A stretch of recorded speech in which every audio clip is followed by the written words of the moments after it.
Bon, c'est extraordinaire. C'est la première fois qu'on entend parler que des gens s'entendent pour mettre un réseau et détourner, même si c'est 13 milliards, c'est beaucoup, mais les gens parlent plus de 100 quelques milliards.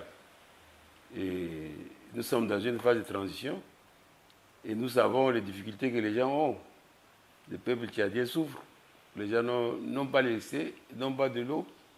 Au moment où on lance aussi, en disant que nous voulons aussi un soutien sur le plan alimentaire, alors que nous avons des milliards qui sont pillés par des gens.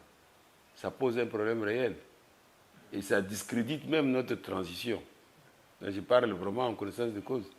L'image du Tchad est ternie. Comment on peut nommer des gens qui sont là pour se servir et non pas travailler pour l'intérêt national?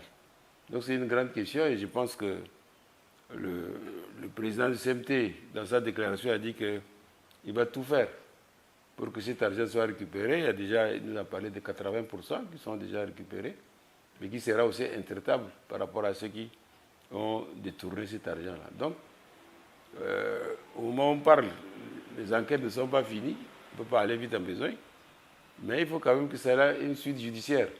On ne peut pas s'arrêter seulement au niveau des renseignements généraux.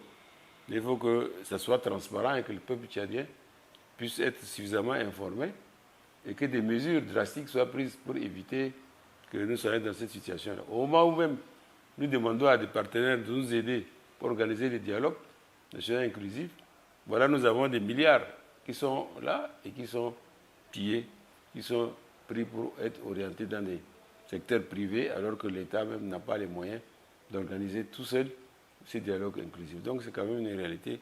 Et par rapport à ça, là, je crois que tous les peuples tchadiens est derrière le président du CMT pour faire la lumière de cette situation. Ce n'est pas un problème partisan, c'est un problème des citoyens, un problème que tout nationaliste doit se poser des questions. Et des années, là, on n'a jamais entendu des milliards. On entend parler des millions, 50 millions, 100 millions, 200 millions. Mais ça, c'est un milliard. Et chacun prend des milliards. On va par exemple à la douane, on dit non, non. Pendant un mois, le DG de la douane n'a pas versé ce qu'il doit au trésor.